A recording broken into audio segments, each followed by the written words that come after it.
What if I told you that much of what you know about Jesus is a story built over centuries, layered with traditions, interpretations, and myths? Are you ready to break open the past and see what's hiding underneath? Today, we're diving deep into the top 10 biggest myths about Jesus, a journey that could shift your perspective on one of the world's most famous figures. Some of these revelations might make you pause, some might make you question everything, and a few, well, they might make you wish you'd never heard them. But if you're here, I'm guessing you're ready for the truth. So let's jump in, myth by myth, and see what's fact, what's fiction, and what lies in between. Was December 25th really Jesus' birthday? Let's start with one of the biggest holiday myths, Christmas Day, December 25th.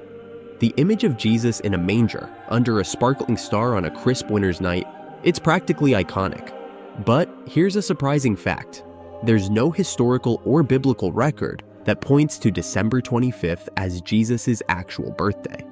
In fact, the Bible doesn't even mention a date, and according to most historians, it's far more likely Jesus was born in spring or early fall. Why?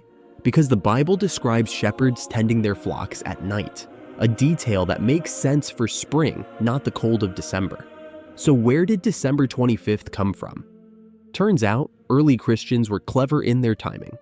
By celebrating on this day, they aligned with popular pagan festivals like Saturnalia, a Roman winter festival filled with celebrations.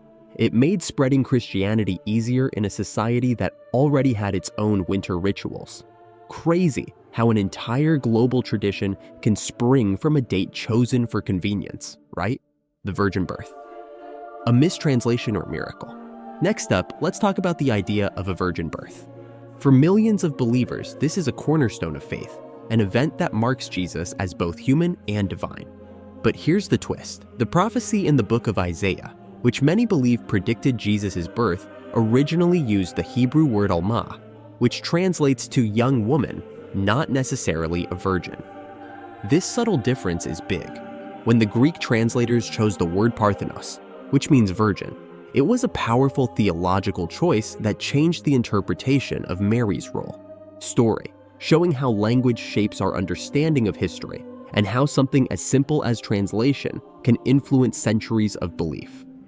It's a reminder that faith and tradition often go hand in hand with the art of interpretation.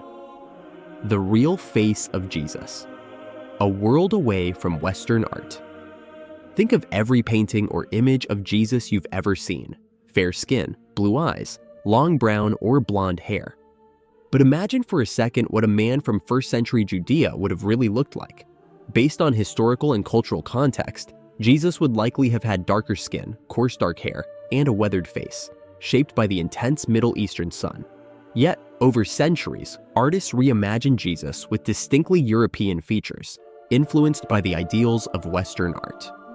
This isn't just about looks.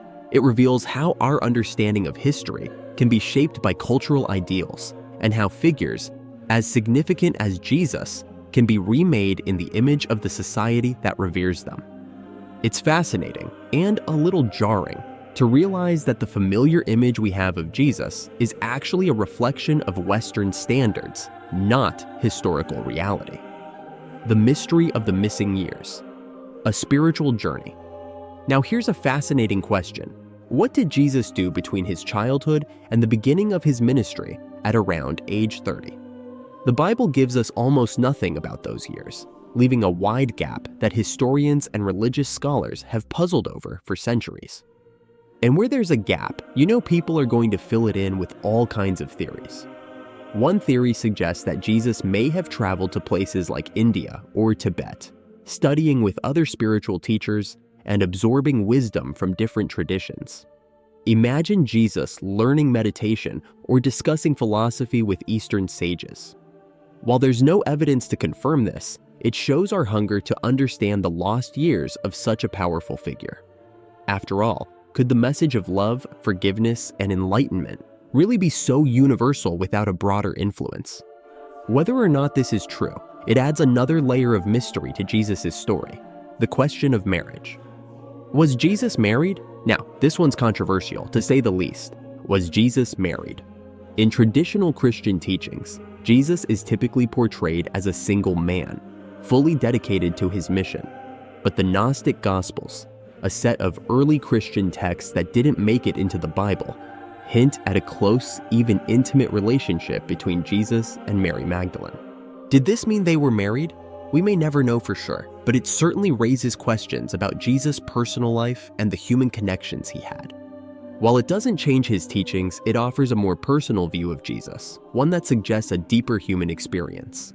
And even if it's all just speculation, it highlights how much we're drawn to the idea of a Jesus who shared in the full range of human relationships. Jesus the radical, more than a spiritual leader. When people think of Jesus, they often see him as a figure of peace and compassion. But here's something people tend to overlook. Jesus was also a revolutionary, someone who challenged the social, economic, and political systems of his time.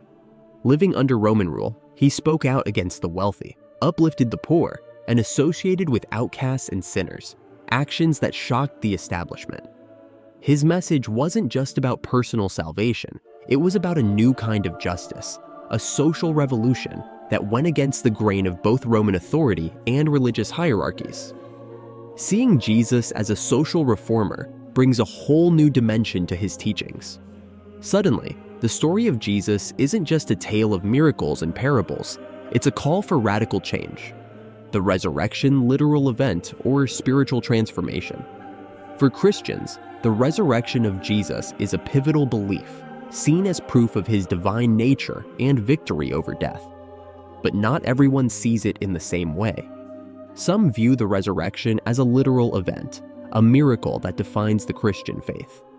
Others see it as a symbolic or spiritual transformation, a powerful message that lives on through his teachings. This diversity of interpretation shows that there's more than one way to find meaning in this story. Whether you see it as historical fact or as a transformative metaphor, it invites us to look beyond the surface. The resurrection, in many ways, isn't just about what happened to Jesus. It's a call to believe in the possibility of rebirth and hope, even when all seems lost. Did Jesus have siblings? This one's a question of family dynamics. Did Jesus have siblings? The Bible mentions brothers and sisters.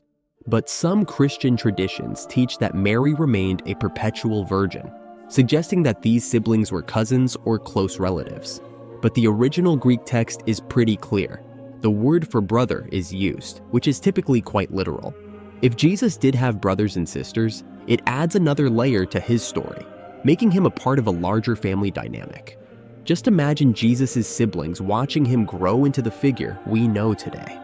It's another aspect that makes Jesus more relatable, more human, part of a family that faced the ordinary challenges and joys of family life.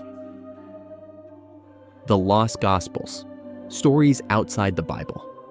When we think of the New Testament, we usually think of the Gospels of Matthew, Mark, Luke, and John. But the full picture of Jesus' life and teachings might be broader than what we see in these texts. The Bible as we know it wasn't officially compiled until centuries after Jesus' death, and a wealth of early Christian writings was left out, either because they didn't align with the emerging Orthodox views or because they were deemed too controversial.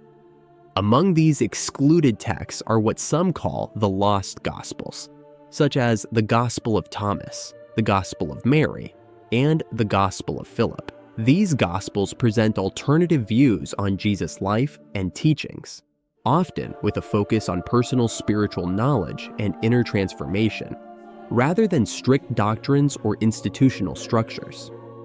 The Gospel of Thomas, for example, doesn't describe Jesus' life events, but instead collects sayings and teachings attributed to him. It emphasizes self-knowledge and direct access to divine understanding, qualities that suggest Jesus was less about outward rituals and more about an inward journey to truth.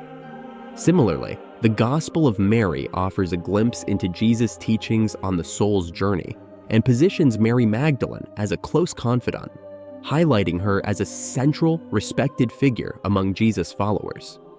These portrayals challenge some of the narratives found in the canonical Gospels and offer an intimate mystical perspective on Jesus' relationship with his followers. Imagine if these teachings had become part of mainstream Christianity. We might see a faith more focused on personal enlightenment and inner exploration than on rigid dogmas. Perhaps we'd have a greater recognition of women's roles in early Christianity, with Mary Magdalene respected as a leader rather than simply a follower. Such teachings might have fostered a version of Christianity that encourages individual spiritual discovery and a direct, personal connection to the divine. The mere existence of these texts tells us a lot about the early Christian world. It was a time of diversity, debate, and dynamic ideas about who Jesus was and what his message meant. The exclusion of these texts doesn't erase their value. In fact, it sparks our imagination and curiosity. What other perspectives were lost over time? What hidden teachings might still be out there, waiting to be uncovered?